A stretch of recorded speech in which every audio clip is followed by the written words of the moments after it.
In Florence lived a nobleman named Corrado, who had a passion for dogs and bird hunting.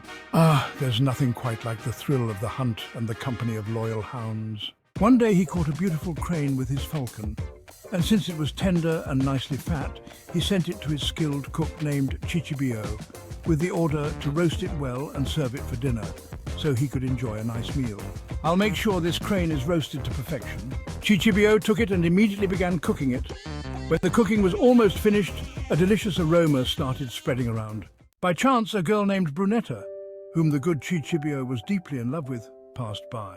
"Oh, Chichibio, that smells absolutely divine." Brunetta came into the kitchen and, smelling the crane cooking on the fire, got a craving and began begging Chichibio for a leg. "Please, Chichibio, just one leg. I can't resist." "Absolutely not, I really can't. The master would have me beaten." Brunetta took offense. "I swear, if you don't give it to me, I'll never look at you again." And so the two began to argue.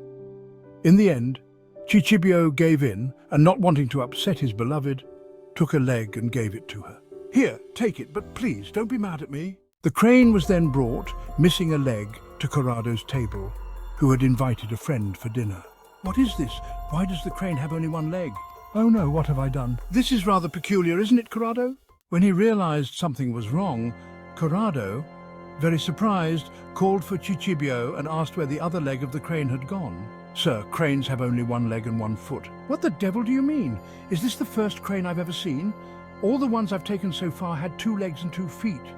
What stories are you telling me?" "Sir, it's exactly as I say, and I'll prove it to you by showing you a live crane.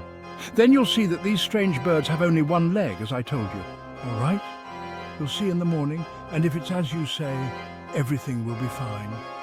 But I swear that if you don't prove to me that cranes have only one leg, I'll have you beaten in such a way that you'll remember me for the rest of your life."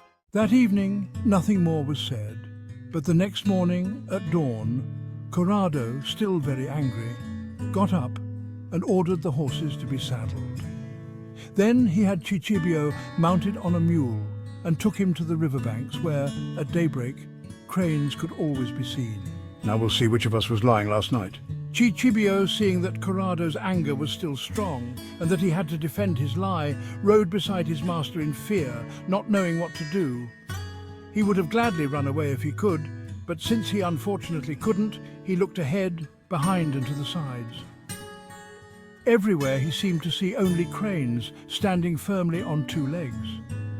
However, when they arrived near the river, he managed to see 12 cranes standing on 1 leg each, as they usually do when they are sleeping.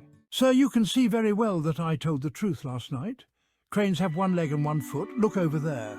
Corrado looked at them for a while and then replied, "Wait, and I'll show you that they have 2.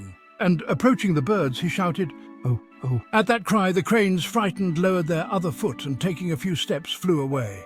Corrado, very angry, then turned to Chichibio and said, "What do you think, fool? Don't you think they have 2? "Yes, but you didn't shout 'Oh, oh' at the one last night. If you had shouted like that, it would have shown the other leg and foot like these." Corrado liked this answer so much that all his anger turned into laughter and joy, and he said, "You're right, Chichibio, I should have done that."